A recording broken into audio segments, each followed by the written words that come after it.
着牵挂，那些伤疤总会结痂，簇拥成时光的花，终会有人为你摘下。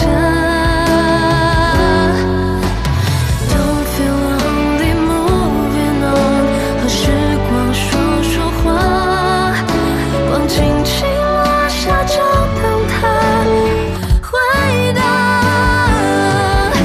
愿你人还有他，但是情差偏忘，懂着人生充满很多遗憾，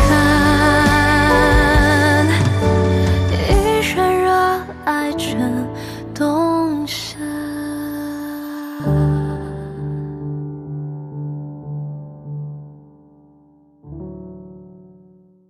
您是？我叫杜永松，是云峥的父亲，华人医院的院长。您好。云峥父亲啊，快请进，请进。哎，他是姓杜还是姓顾来着？您先坐。我叫您院长，是不是有点身份了呀？我就叫您云峥爸爸。小顾这孩子呀，太低调了，都没告诉过我爸爸是院长。看来他们交往很久了，连家长都来见过了啊。是。哎呀，这小顾啊，真是个好孩子，对维安呐又体贴又照顾，对我呀也特别细心。哎呦，要不说呢，还是您教导有方啊。我今天过来就打开天窗说亮话吧，我不赞同他们两个交往。哎呦，这年轻人谈恋爱这事儿，是孩子们自己的选择，我们这些当家长的就不该干涉了吧？我的儿子肯定能有所选择，但是您的女儿恐怕就没有什么可选的余地了。苏安携带亨廷顿舞蹈症的致病基因，您应该知道吧？那可是家族遗传病，后代有50%的概率会遗传致病基因。你别说了，我女儿的情况我都知道。您知道就好，但您总不能看着自己的女儿会成为别人的累赘，还坐视不理吧？哎，我真不敢相信，这是一个做医院院长的人能说出来的话。你回去搞搞清楚啊，是你儿子一直缠着我女儿。云峥为了你的女儿，把她的课题研究方向改成了亨廷顿舞蹈症。她原本在交织瘤的研究领域已经小有成就了，她这么做是在自毁前程。你能理解我的心情吗？我不知道什么留不留的啊，我只知道小顾她很聪明。我女儿在医科大学的时候也是高材生，只要他们两个勤勤恳恳、全力以赴，这什么舞蹈症的药肯定能研究出来，明年就能研究出来，后年就能上市了。您还真是无知无畏啊！那要是真那么容易，张河医院的温教授就不会遗憾的退休。舞蹈症，那是个世界级的难题，有多少顶尖的医学家、实验室都铩羽而归，他们两个很可能到最后耗尽一生的精力，都找不到对治的方法。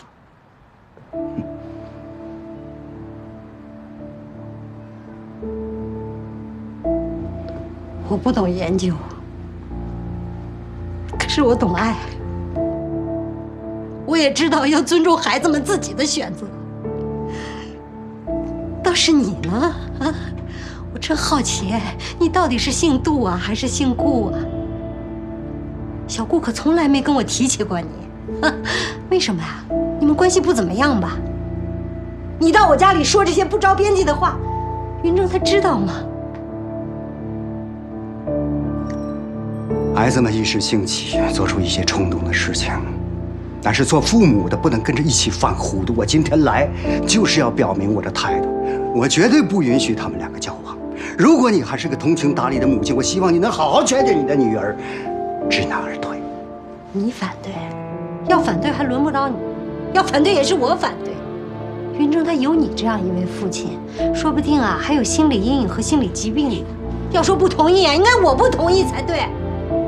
你不同意最好，我希望你说到做到。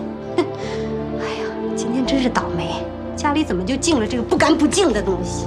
哎呀，我得让他扫地出门。干什么？扫不干净。真是不可理喻！我就不怀疑你了。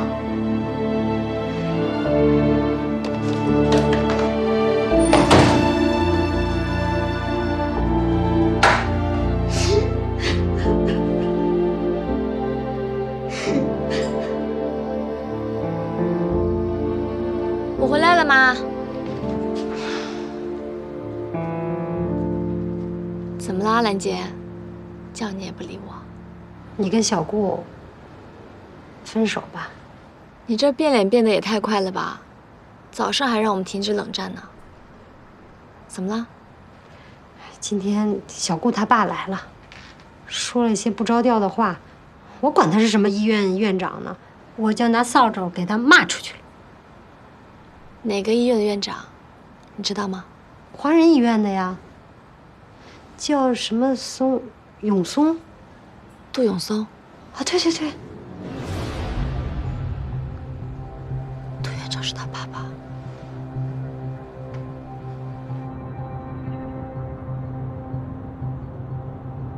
维安，这么晚了，你叫我出来做什么呀？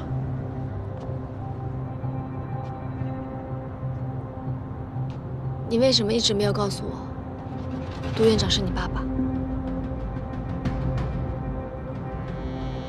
维安，我不是刻意要隐瞒你的，我只是觉得，跟你谈恋爱的人是我，这跟我爸没有关系。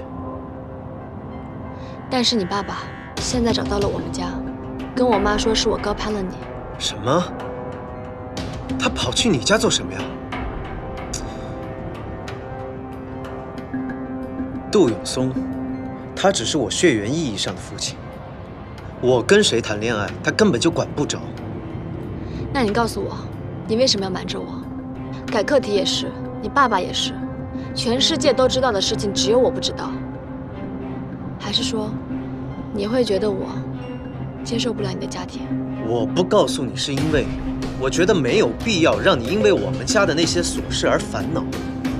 维安，你就专专心心的搞你的科研，咱俩就一起开开心心的生活，这样不好吗？但是你爸爸现在找到我们家，而且我妈已经反对我们在一起了，你说我应该怎么办？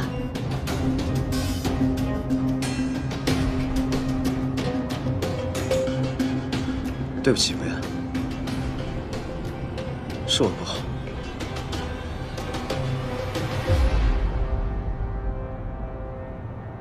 好，那我就告诉你我的家庭。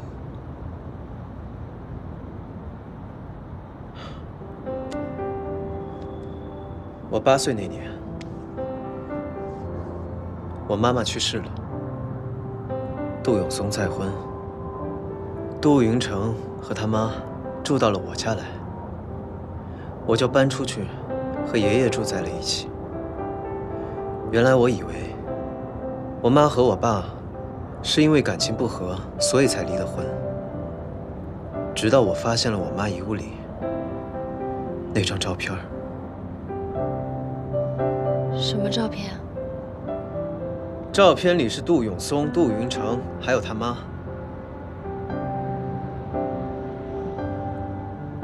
原来早在我妈去世之前，他们就已经是相亲相爱的一家人了。我妈离世的时候，都一直把那张照片带在身上。我想她应该是知道了杜永松的婚外情，所以才精神恍惚，发生了意外。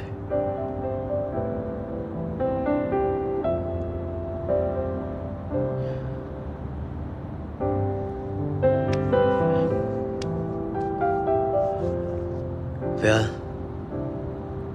如果说我们2个人有一个高攀了另一个，那就是我高攀了你。我除了爷爷，没有其他亲密的家人。我甚至在遇到你之前，我都不知道如何去爱一个人。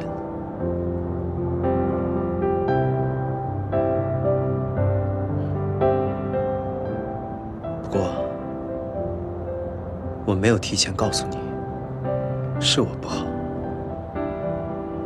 我惹你生气了，是我不对。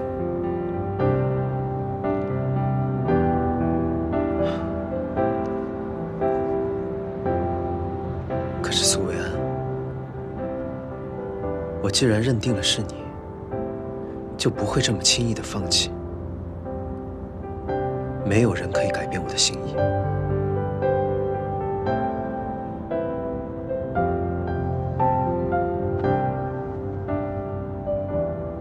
对不起啊，我不知道你经历了这么多的事情。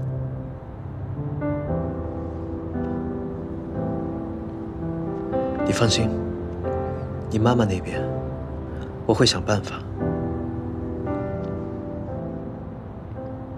我妈现在肯定不想见你，她已经反对我们在一起了。那我就用真心和行动去打动她。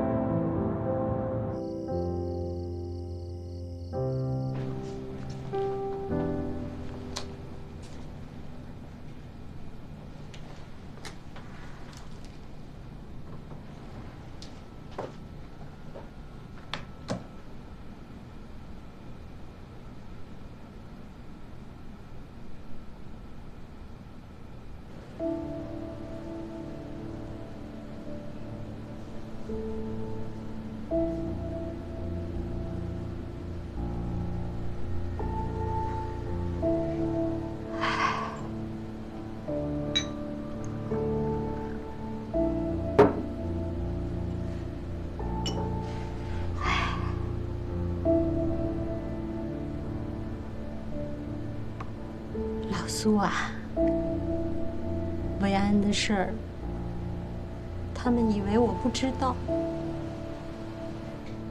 可是怎么可能呢？维安是我女儿啊，我怎么会不知道呢？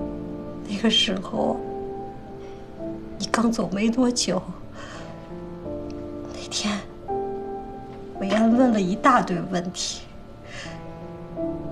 当时就觉得奇怪，我问他什么都不说，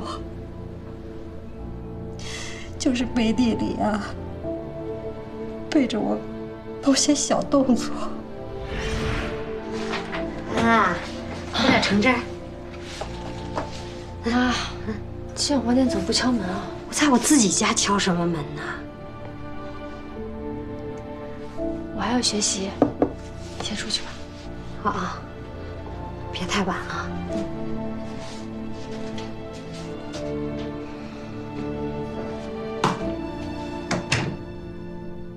这个患者现在情况怎么样？发病没有？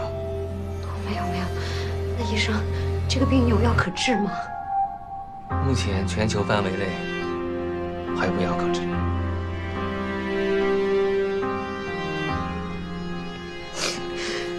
要笑不哭啊！来，是绝症吧？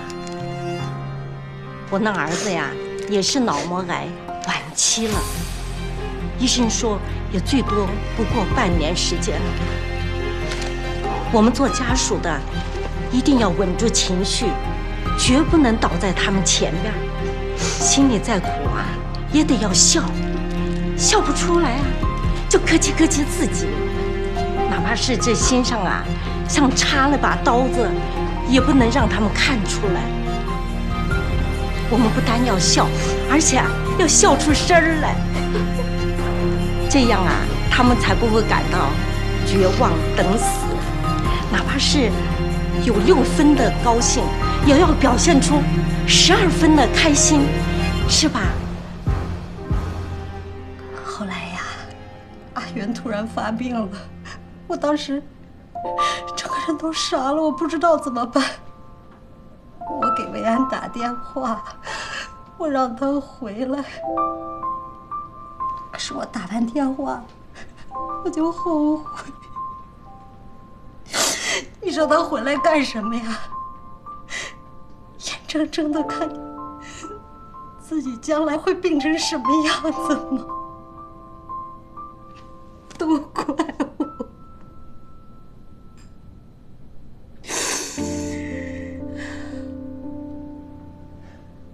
后来啊，他那个朋友温然非得让他做那个基因检测，我当时也不想让他做，可是他说可能检测的结果会不准。阿姨，我们华人医院做基因检测可是最权威的，这万一在外面小医院做的结果不准确呢？还是要看一下报告才能放心。你说是不是，阿姨？是是是。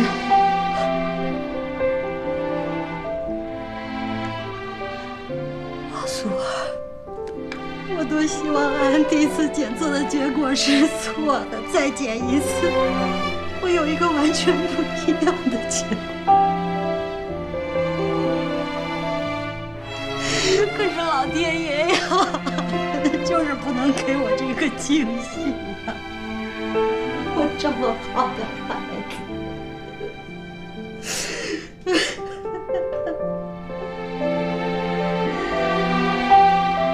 后来，温然和江江，他们两个一人拿了一份结果。维安的检测结果是阴性，我有报告为证。我当时就明白，温然他不想告诉我，还想继续瞒着我。好，你不想让我知道啊，妈就不知道。虽然妈不是什么好演员，但是只要安要演下去，她不叫停，任何人都没有资格叫停。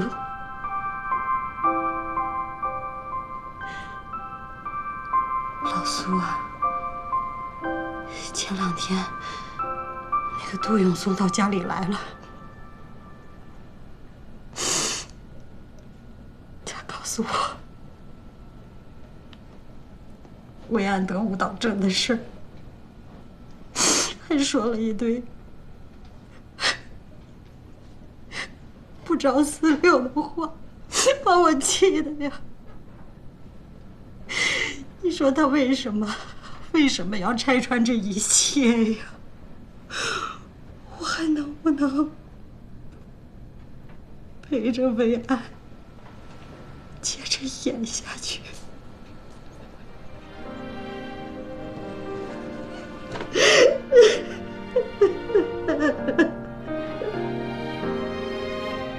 妈，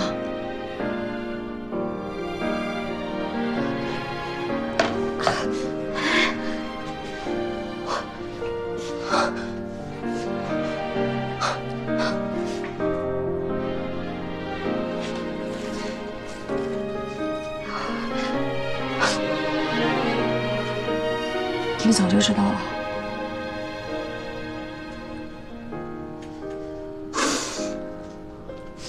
那你怎么不跟我说呢？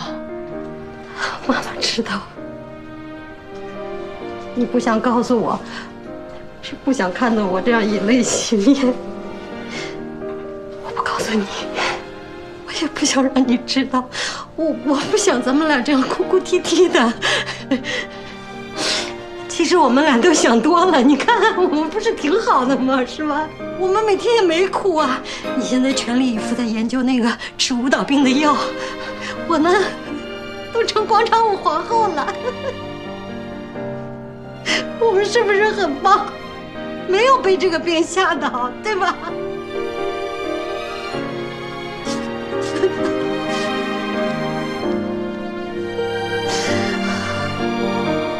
傻丫头，你知道吗？在这个世界上，唯一跟妈妈分享过心跳的人就是你。那个时候啊，你就在妈妈肚子里，我那个感觉又神奇又甜蜜，所以从那刻开始，妈妈就知道，在这个世界上没有比你更重要的东西了。你别怕啊，不管发生什么，妈妈都会陪在你身边，好不好？不怕。你当我的乖乖女，我做你的傻妈，我们两个好好的。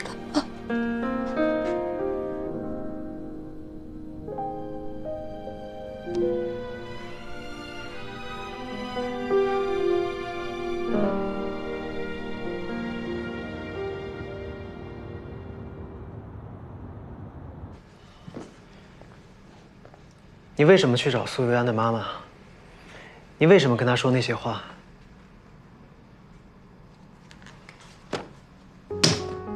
现在知道着急了。我只是就事论事，说了些我该说的话。你凭什么干预我的感情？你凭什么跑到别人家里去大放厥词？就凭我是你爸爸，就凭我对你好，我不能容忍那个有基因缺陷的人把你后半生给毁了。你有什么资格说你是我爸？要不是因为你，我妈她会一个人在拉卡亚回不来，她会一个人在国外不明不白的这样死掉吗？你说的是什么胡话？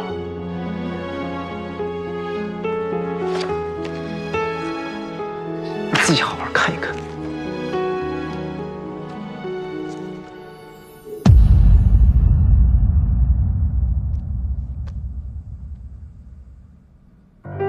这是妈妈出事当天在她兜里发现的。什么重组家庭的崔阿姨，她杜云成，分明就是你的亲儿子。你在认识我妈之前，早就跟崔杰在一起了。既然这样，你为什么还要跟我妈结婚？如果不是因为这张照片，我妈她至于精神恍惚，在施工现场发生意外吗？你还说不是你害了她？他怎么会有这张照片？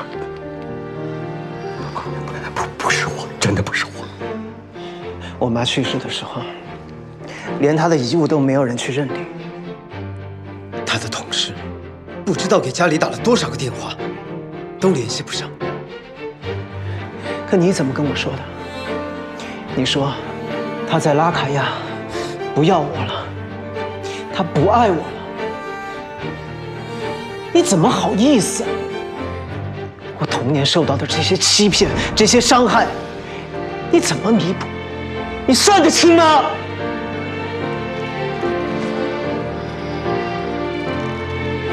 你自己的感情、家庭一塌糊涂，你有什么资格对我的另一半指手画脚？我跟谁谈恋爱那是我自己的事情，苏维安他有没有基因缺陷也跟你没有任何关系。因为你根本就不知道什么才叫做真正的爱情，你根本就不配。队长，你听爸爸说，我过去确实做错过事情，但我现在真的是为了你好，我不能眼睁睁看着你把自己给毁了。你不要张口闭口就说你是我爸，我和你这一辈子都不会有父子之情。杜院长，你也不用再拿长课题的事情来威胁我。不管你该不该张，我相信一定会有其他医院、其他实验室支持我的研究。我请你不要再去骚扰苏维安和他的家人。我自己的事情，我也希望你不要再插手。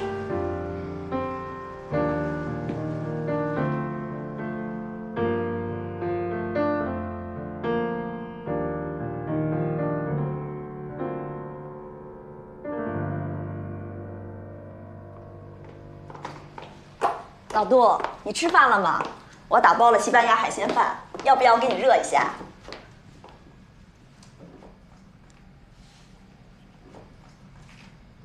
你怎么了？哪儿不舒服啊？这张照片是你寄出去的吗？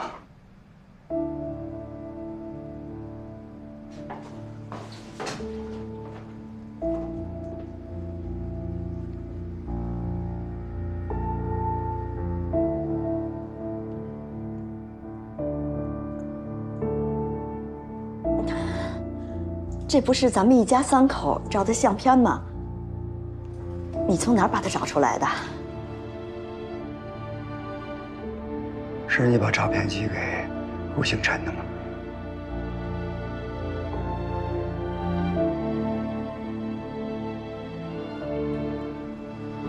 是我。怎么了？他当初在拉卡亚援建，不回来跟你离婚。云城马上就要上小学了，没有父亲，我不能坐视不理。你知不知道，他死的时候兜里揣的就是这张照片。他很可能是知道了我们的关系，才出的意外。是你把他给害死了。我害死他，害死他的不是我，是你。当初我们恋爱谈得好好的，你突然要跟我分手，都是因为这个顾星辰。你说什么？相亲介绍的，门当户对，好合好散。可当时我已经怀了云城。你别让云城跟我说事！你当时偷偷怀孕生下他，前前后后我都不知道。你这是一个父亲该说的话吗？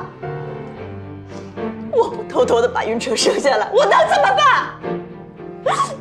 那是我身上掉下来的肉，你让我割舍它，我办不到。我不是让你等我，我让你等我，你为什么自作主张把照片寄给他？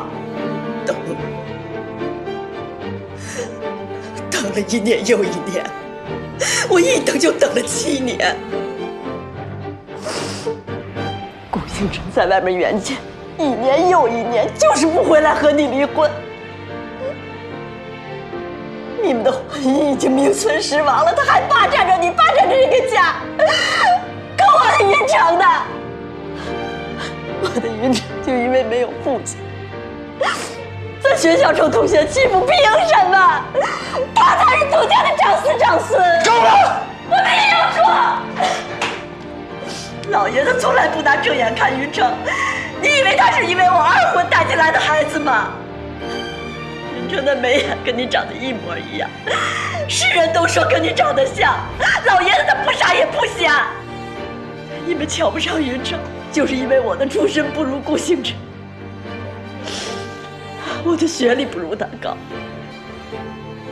我的家世没有顾星辰好，配做你们家的媳妇儿。你别以为我不知道，老爷子不让我去老城，还说我势利，其实他才是1等1的势利眼。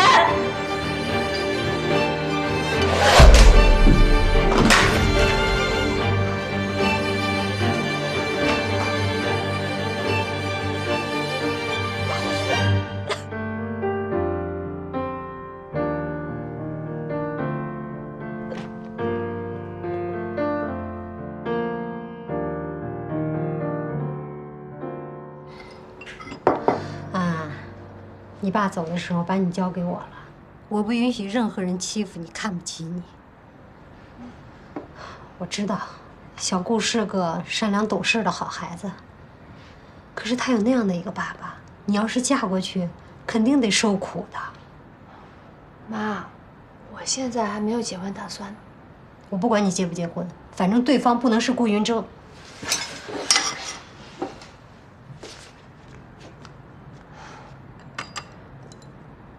手冰凉。好，出去啊。老张，张叔。哎，阿姨，喂，我来接维安上班，你们是去买菜是吧？维安啊，你那个工作呢？那地方要是不通地铁啊，你就别去了。要是非得去，就早点出来，勤快点，听见没有？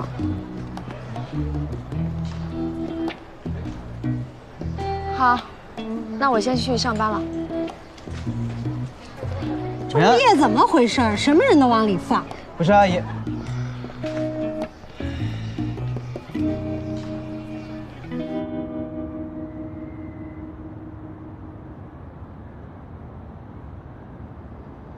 兰姐这次好像是真的生我气了。她不是生你气，她是生你爸爸的气。你爸跑到我们家说了非常多难听的话，还有关于我病的。对不起，维安。兰姐她一定很伤心。原来我妈早就知道了，只是一直陪着我演戏而已。我一直以为是兰姐心大，没想到竟然是这样。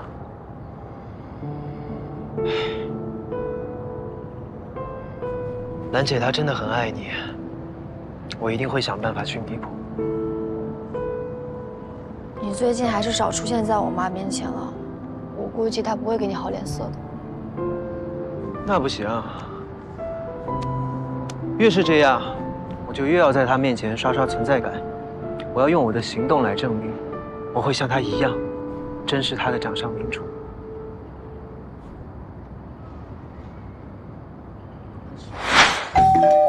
来了来了，阿姨早上好，怎么又是你？我给您买了早餐。阿姨，这个鱼好吃，好吃。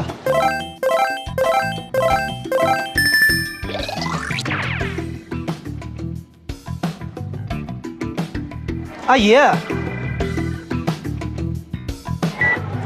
您别动。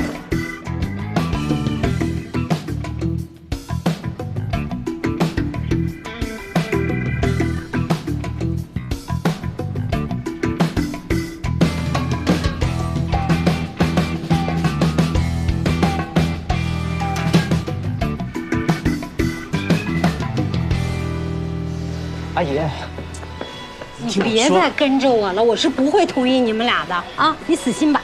不是阿姨，您这么说的话，那就表示还是我做的不够多。这样，您不用管我。总之呢，您去哪儿，我都陪着你，好吧？小顾，阿姨知道你是个好孩子，我也真挑不出来你有什么毛病。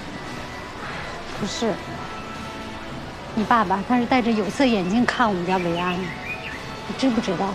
维安对我来说就是这个世界上最重要的人，所以我不可能允许任何人轻贱他的。你别在这浪费时间了，白花心思。阿姨，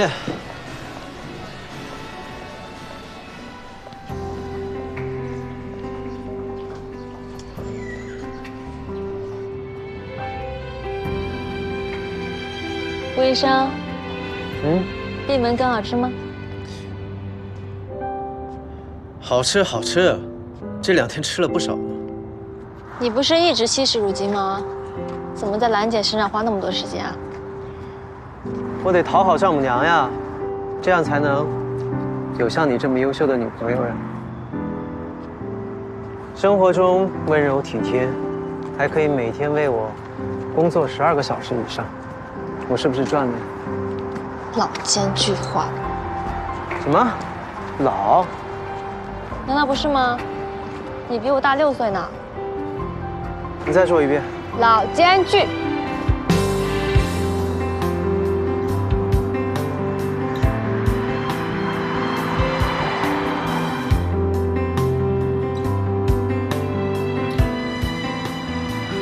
还老吗？老。苏妍，你别跑！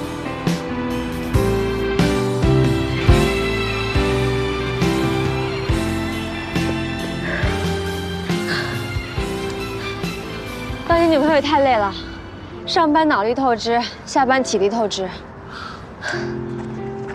那这样吧，这周末我带你去自驾游，顺便放苏同学一个假，怎么样？但是这周末我们得去看姑姑。姑姑她怎么了吗？姑姑现在不愿意见人，我们不在的时候，她还能让护工带她出去走走。我们要是去了，她就躲在房间里不见人。没关系，我来想办法，放心吧。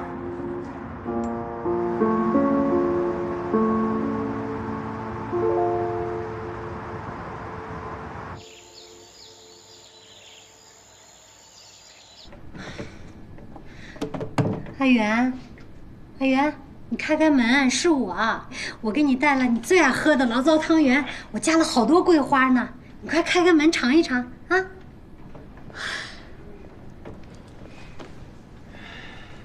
阿姨，你来干嘛呀？啊，我不是跟你说过吗？你这种死缠烂打的没有用。他是来帮忙的。帮什么忙啊？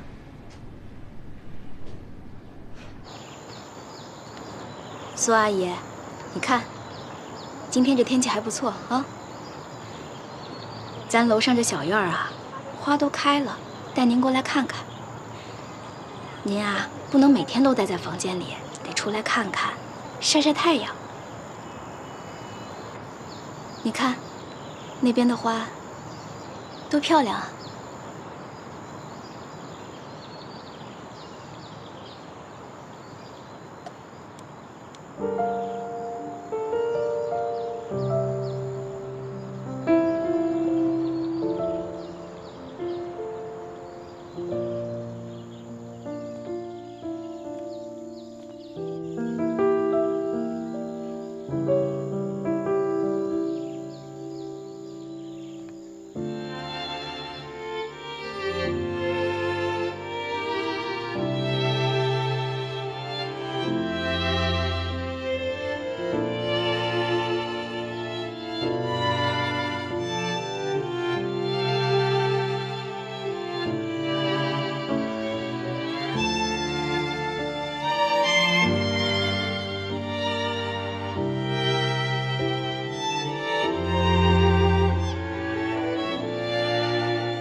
回去吧。苏老师，苏老师，我们都很想您。苏老师，我也很想你们。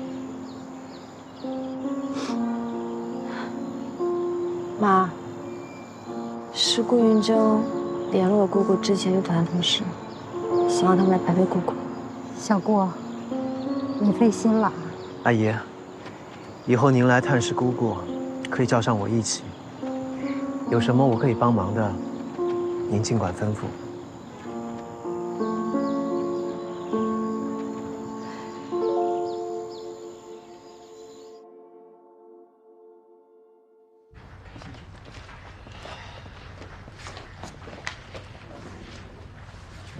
小老板，恭喜你啊，得偿所愿。现在恭喜还太早，这才刚刚开始呢。小老板，我听说咱们医院批的经费很少，没有热门科研领域那么多。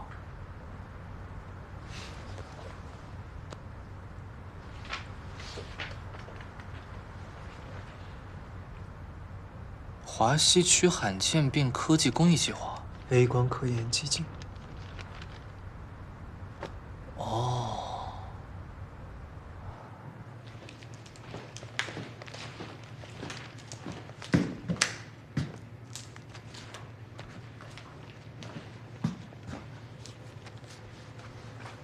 哎，素媛，一次性手套用完就扔掉呀？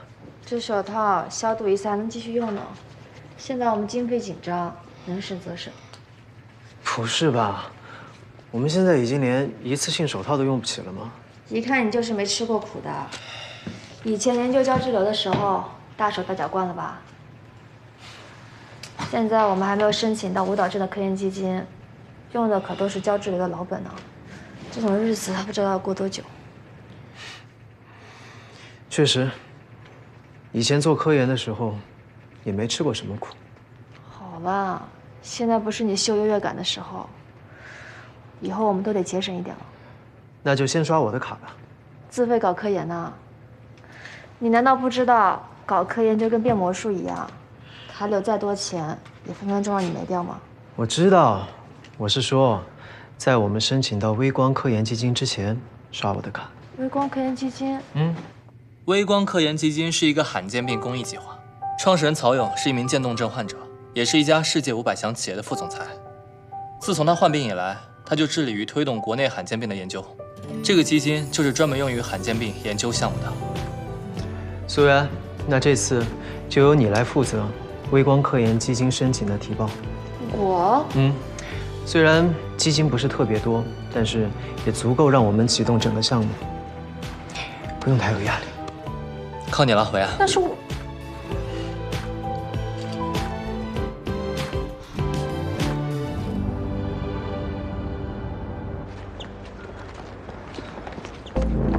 雨辰，你什么时候回来的？小郑说。雨辰，雨辰，你终于回来了。这段时间我好想你啊！你到底去了哪里？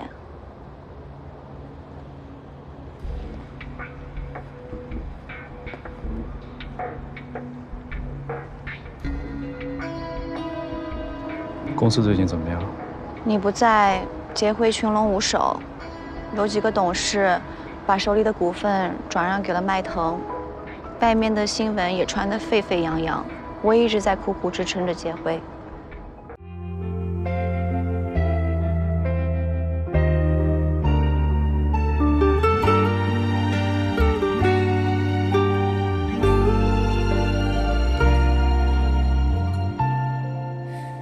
黑夜波动时针，喧嚣逐渐代替无声，我们沿着相遇剧本，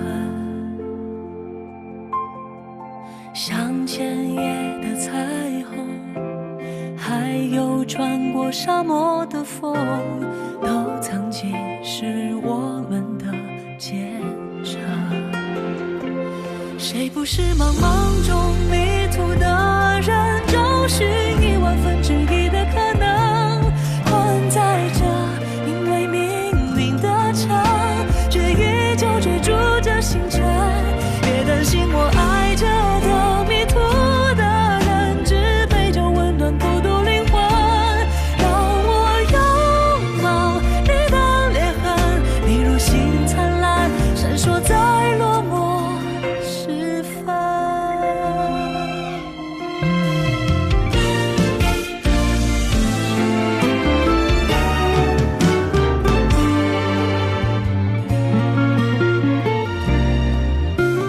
黑夜波动时针，喧嚣逐渐代替无声，我们沿着相遇剧本，